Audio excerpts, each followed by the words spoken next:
नमस्कार। Tips on acting for beginners में आपका स्वागत है।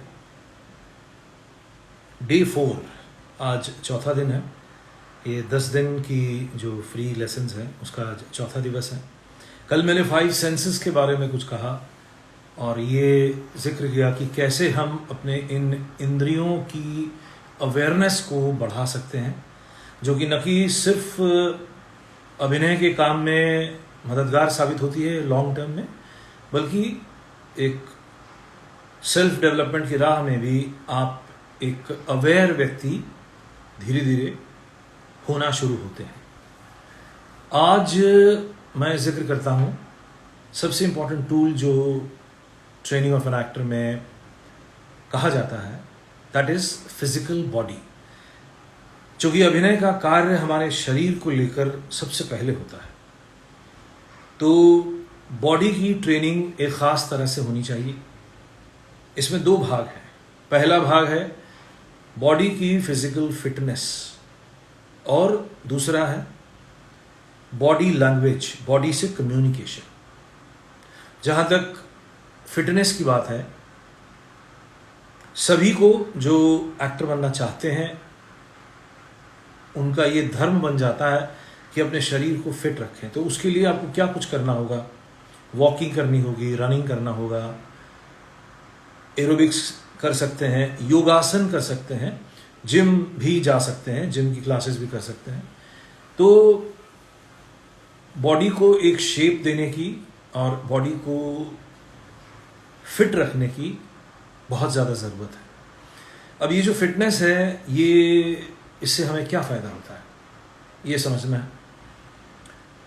एक्टिंग का काम, चाहे वो थिएटर में हो या चाहे टेलीविज़न में या कैमरा के सामने हो, 50% फिजिकल एनर्जी उसमें यूज़ होती है। अब इसको अगर हम कंपेयर करें दूसरे प्रोफेशन से या दूसरे आर्ट से, इवन म्यूज़िक से अगर कंपेयर करें, म्यूजिशियन से कंपेयर करें, तो जनरली म्यूजिशियन बैठ के गाते हैं तो उनकी फिजिकल एनर्जी उतनी इस्तेमाल नहीं होती।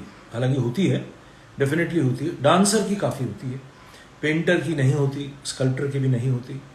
या दूसरे प्रोफेशन में जो कंप्यूटर से रिलेटेड काम करते हैं, इंजीनियर हैं, डॉक्टर हैं, वो उन्हें उतना फिजिकली फिट रहने की ज़रूरत नहीं है। हालांकि हेल्थ वाइज तो है, लेकिन उनका काम ऐसा डिमांड नहीं करता। एक्टर का काम ऐसा है, उसे कई बार खड़े खड़े तपती धूप में, मुश्किल एनवायरनमेंट में, ख़राब लोकेशंस में, कई बार अच्छे मेकअप रूम नहीं मिलते, कई बार वैनिटी वैन वहाँ ठीक से काम नहीं करती, तो अंदर एसी है, बाहर गर्मी है, इस तरह की कंडीशंस में काम करना होता है। कई बार बारिश में, कई बार पहाड़ों के एरिया में काम करना होता है जहाँ ऑक्सीजन कम होता है। तो एक्टर को अपनी बॉडी को लेकर बहुत सतर्क रहना पड़ता है और पहला उसका फ़र्ज़ है कि वो फिज़िकली फिट रहे, उसके अंदर एक एक्स्ट्रा एनर्जी रहे, क्योंकि वो फिज़िकल एनर्जी ही बेसिक उसका ग्राउंड है, जहाँ से फिर वो मेंटल एनर्जी, इंटेलेक्चुअल एनर्जी और इमोशनल एनर्जी पाता है। उसे काम इमोशंस के साथ करना है, उसे बुद्धि का इस्तेमाल करना है, उसे अपने माइंड का इस्तेमाल करना है। लेकिन अगर बॉडी वीक होगी, बॉडी में कमज़ोरी होगी, बॉडी में शक्ति नहीं होगी, बॉडी में वाइटैलिटी की कमी होगी, तो वो ये सब कर नहीं पाएगा, जल्दी थक जाएगा। और जो लोग नए हैं उन्हें मैं बता दूं कि टेलीविज़न में तो मिनिमम 12 घंटे काम करना पड़ता है। जब हमने शुरू किया था तब तो एंडलेस था, कई बार 16-16, 18-18 घंटे काम करना पड़ता था और कई बार शिफ्ट्स एक्सटेंड होती थी तो 2 दिन 3 दिन यानी 32 घंटे तक काम करना पड़ता था, बिकॉज प्रोड्यूसर्स लोग थोड़ा पैसा बचाने के चक्कर में डबल शिफ्ट लगा लेते थे। तो इस तरह की टेंडेंसी थी। अभी चीज़ें थोड़ी सिस्टमैटिक हो गई हैं और मिनिमम 12 घंटे, लेकिन फिर भी अगर 9 बजे की शिफ्ट होती है तो रात के 9 बजे पैकअप हो जाता है और अगर एक्स्ट्रा आवर यूज़ करते हैं तो उसका पेमेंट भी करते हैं ये लोग। तो फिर भी 12 घंटे की ड्यूटी ये एक सोल्जर से कम की ड्यूटी नहीं है। हाँ, अगर बीच में आपको लगातार सीन नहीं है तो आपको थोड़ा सा वक्त आराम करने को मिल जाएगा, डेफिनेटली ये सब सुविधाएं हैं, लेकिन फिर भी अलर्ट रहना, 12 घंटे में से आप 7-8 घंटे तो काम करेंगे। तो ये पहला इम्पॉर्टेंट एरिया है बॉडी को लेकर। इसके बाद जो दूसरा एरिया है वो है बॉडी की भाषा, बॉडी लैंग्वेज। शरीर बोलता है। अभिनय का काम सबसे पहले शरीर करता है। इस बात को आप दिमाग में रखें, जो लोग नए हैं, सीखना चाहते हैं। मैंने पहले भी कहा है कि कला की ट्रेनिंग सबसे पहले जीवन से शुरू होती है। मैंने अपने पहले लेक्चर में ही कहा था कि आर्टिस्ट बनने का एक आउटलुक डेवलप करना है।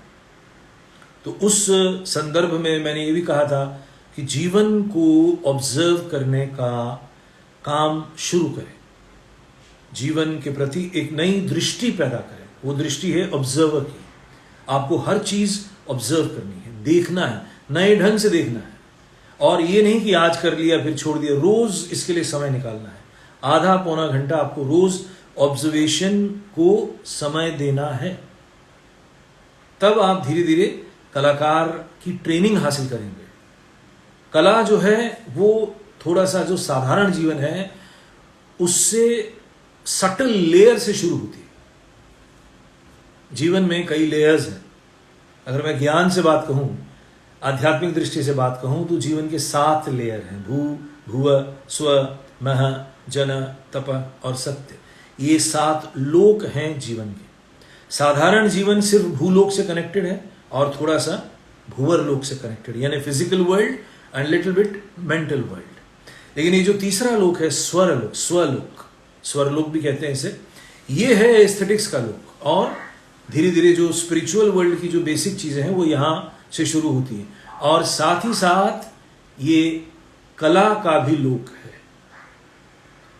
कला का लोक अगर हम स्पिरिचुअल पॉइंट ऑफ व्यू से बात करते हैं तो वो गंधर्व लोक से कनेक्टेड है। गंधर्व शक्ति एक अलग शक्ति है, एक अलग योनि है। वो सटल फोर्सेस हैं इस कॉस्मॉस में और वो हर उस व्यक्ति से कनेक्ट हो जाती हैं जिसके अंदर ये कला का भाव पैदा होना शुरू होता है। या जो व्यक्ति कला में आगे बढ़ना चाहता है तो उसे गंधर्व से प्रेरणा लेनी चाहिए। इसीलिए भारत में संगीत और नृत्य का जो स्कूल है उसे गंधर्व विद्यालय या गंधर्व महाविद्यालय कहा गया है, क्योंकि वो काम गंधर्व शक्ति से ही होता है। इस धरती पे होने वाले हर काम किसी न किसी दैवी शक्ति से, किसी देवता से कनेक्टेड है। ये बात एक अलग बात है। तो कला भी देवताओं का ही कार्य है, तो वो मनुष्यों में ऑलरेडी जन्मों जन्मों के कारण आ जाती है।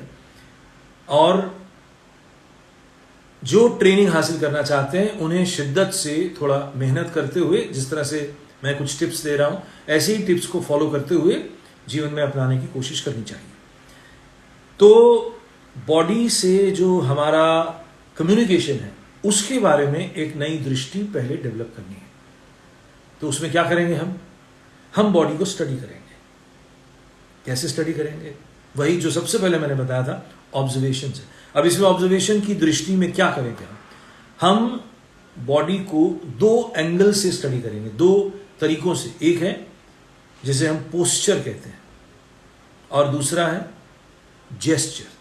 अभी देखिए, मुझे को ऑब्जर्व कीजिए आप। मैं एक पोस्चर में खड़ा हूं, मैं पूरा आपको दिख नहीं रहा हूं लेकिन मैं खड़ा हूं और मेरा हाथ और मेरी ये दोनों उंगलियां इस तरह से बंधी हैं और ये एक जेस्चर बता रही है। ये एक टीचर का जेस्चर है और ये टीचर जब टीच कर रहा होता है तब वो इस तरह के जेस्चर्स का इस्तेमाल करता है। या ये दोनों हाथ ऐसे हो जाते हैं और या बात करते करते ऐसे जेस्चर्स बन जाते हैं, तो इन्हें हम जेस्चर्स कहते हैं। और जिस तरह से हम खड़े रहते हैं, बैठते हैं, लेटते हैं और शरीर एक खास मुद्रा में लेटा है, बैठा है, खड़ा है, उसको हम पोस्चर कहते हैं। तो अभी जब आप अपने आप को ऑब्जर्व करना शुरू करेंगे बॉडी की लैंग्वेज की स्टडी करने की दृष्टि से, तो आप सबसे पहले अपने बॉडी के अलग अलग पोस्चर्स और अलग अलग जेस्चर्स को वॉच करें और उसको नोट करें। ये पेन पेपर लेके, डायरी लेके या अपने कंप्यूटर में एक पेज बना के, एक अलग से एक फाइल बना के उस पर लिखना शुरू करें कि मैं जब बस का वेट कर रहा हूं, वेटिंग फॉर द बस, ये सिचुएशन, तो उसमें हम कैसे खड़े रहते हैं। कुछ लोग ऐसे खड़े रहेंगे वेटिंग फॉर द बस में, इस तरह से, या कुछ लोग दोनों हाथ कमर पे रखे ऐसे खड़े रहेंगे, या इस तरह से खड़े रहेंगे, या कुछ लोग ऐसे देखेंगे, आप इस तरह से खड़े रहते हैं, बस का इंतज़ार कर रहे हैं, देख रहे हैं कब बस आएगी, सोच भी रहे हैं कुछ कुछ, ये एक पोस्चर है। ठीक ऐसे ही आपको जीवन के हर एक्शन में, आप किसी की फ्यूनरल पे गए हैं, वहाँ पे शमशान घाट गए हैं, वहाँ कोई गुजर गया है, तो आप कैसे खड़े होते हैं, दोनों हाथ कैसे ऐसे बंधे रहते हैं, या दोनों हाथ इस तरह से हो जाते हैं और सर झुकाए खड़े रहते हैं। एक मातम का माहौल है, उस मातम के माहौल में आप भी शरीक हैं। तो ये हमारा पोस्चर है और इसमें हमारा जेस्चर, हाथ दोनों इस तरह से बंधे हुए हैं। तो ये तो मैं 2 मिसाल दे रहा हूँ, ऐसी हज़ारों मिसालें हैं, ऐसे हज़ारों तरीके हैं। अभी देखिए, मैं बात करते करते मैंने ये अपने बालों को ऐसे किया पीछे, तो ये एक जेस्चर हुआ। अभी हमें अभिनय में जब इसका प्रयोग करना होगा तो हमें मालूम है कि इस तरह से किया जाता है जीवन में, तो इसको अभिनय में उतारना पड़ेगा। अगर कोई ऐसा कैरेक्टर है, उसकी ऐसी रिक्वायरमेंट है, तो इस जेस्चर का इस्तेमाल करना पड़ेगा। साइकोलॉजिकली ये जेस्चर और पोस्चर क्या कहते हैं? देखिए, हमारा जो मन है वो शरीर से ज़्यादा सूक्ष्म है।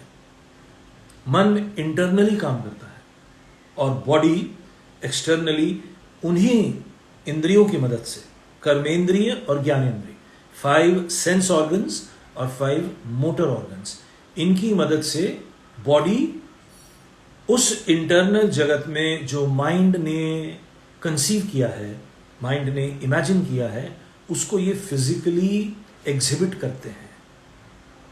ये रियल लाइफ में अपने आप होता है, बहुत मैकेनिकल तरीके से होता है, हम चाहें या ना चाहें ये होता है। तो ये जो चाहे, ये जो बिना हमारे चाहे भी हो रहा है, इस पर एक दृष्टि डेवलप करने की आवश्यकता है।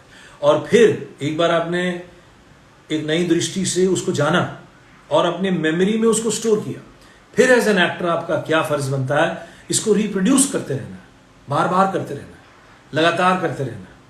ये 1-2 दिन की ऑब्जर्वेशन से नहीं होगा। जैसे मैंने कुछ सिचुएशन बताई, वेटिंग फॉर द बस, या वेटिंग फॉर अ फ्रेंड, या drinking tea on the road side, sitting in a meeting, sitting in a serious meeting, sitting in a casual meeting, waiting for a girlfriend, spending some time with a girlfriend. ऐसी ढेर सारी situations आप सबके जीवन में आती हैं। Making a phone call, happy phone call, sad phone call, depression वाला फोन कॉल, फ्रस्ट्रेशन वाला फोन कॉल, तरह तरह के जॉयफुल फोन कॉल। तो ये जो अलग अलग मूड से हमारा बॉडी अलग अलग तरह से बिहेव करता है, ये जो ह्यूमन बिहेवियर है, जो बॉडी से एक्सप्रेस्ड है। देखिए, मेंटली भी ह्यूमन बिहेवियर की स्टडी होती है। जो लोग साइकोलॉजी का अध्ययन करते हैं वो भी यही स्टडी करते हैं, उन्हें भी यही टास्क दिया जाता है, उनका टीचर भी यही समझाता है। जब ह्यूमन बिहेवियर को स्टडी किया जाता है, चाहे वो सोशियोलॉजी के पॉइंट ऑफ व्यू से हो या साइकोलॉजी के पॉइंट ऑफ व्यू से, तब भी यही बातें सिखाई जाती हैं। बॉडी लैंग्वेज पर ढेर सारी किताबें हैं और मैनेजमेंट वाले लोग भी इसको स्टडी करते हैं। लेकिन एक्टर भी इसको स्टडी करेगा, करना है। और उसके स्टडी में सिर्फ एक अलग बात यह है कि सिर्फ बुद्धि से जानना नहीं है, उसे वापस उसे रिक्रिएट करना है। अब ये जो रिक्रिएट करने की शक्ति है, ये क्या कैसे होती है? ये जो मैंने एक बार पहले दिन ही बोला था, आपके अंदर इमिटेट करने की एक ताकत है, इमिटेट करने की एक वृत्ति है, और ये बचपन से ही शुरू होती है।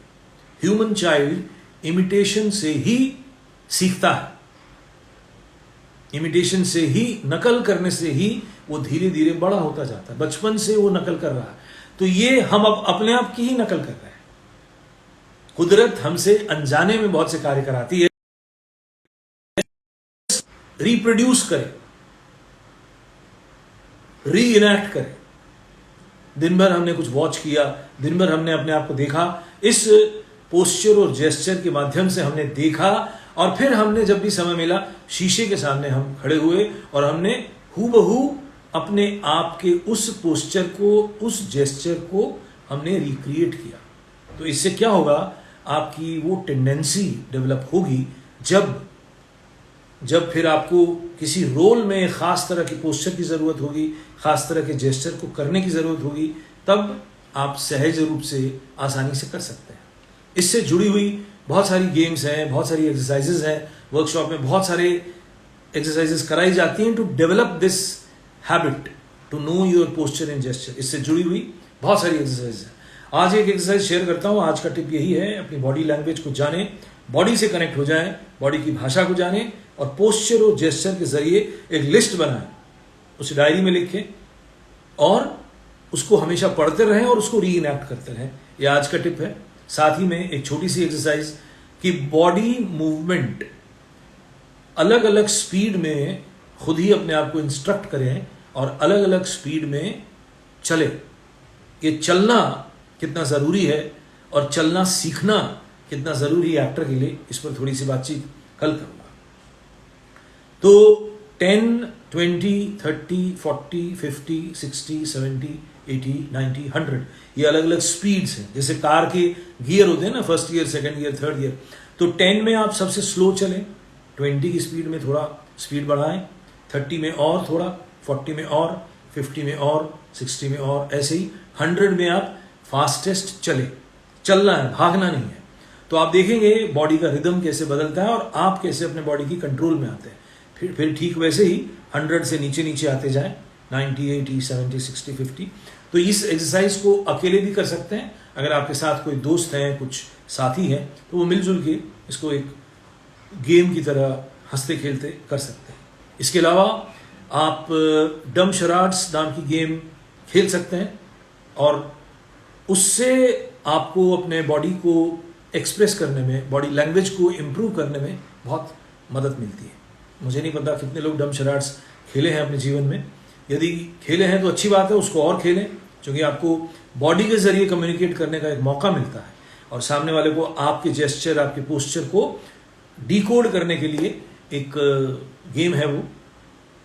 तो ये आज की टिप का जो सार है वो ये है कि बॉडी फिटनेस पहली चीज़, बॉडी लैंग्वेज दूसरी चीज़, पोस्चर और जेस्चर के माध्यम से अपनी बॉडी को समझें। आज का क्लास यही है और उसे नोट करें, लिखें ज़रूर, तो ही वो याद रहेगा। जब आप 6 महीने बाद, 1 साल बाद अपने उस नोटबुक को देखेंगे तो आपको बहुत इंटरेस्टिंग चीज़ें मिलेंगी। जीवन के हर अलग अलग क्षणों को, अलग अलग सिचुएशन को पोस्चर और जेस्चर में बांट दीजिए। ठीक है, आज के लिए इतना ही। कल फिर मिलते हैं, तब तक के लिए नमस्कार और आप सबका दिन शुभ रहे। मेरी ढेर सारी शुभकामनाएं आप सबको।